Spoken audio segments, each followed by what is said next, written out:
مولوی رو شما ببینید، شعر مولوی رو ببینید. حالا اگر فرض کنید کسی دیوان شمس رو به خاطر زبان مخصوصش و حالت مخصوصش که خیلی ماها دسترسی نداریم به اون، این رو اگر یه قدری دور دست بدانه، مثنوی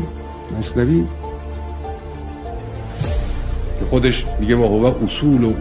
اصول دین، واقعا اعتقاد منم هم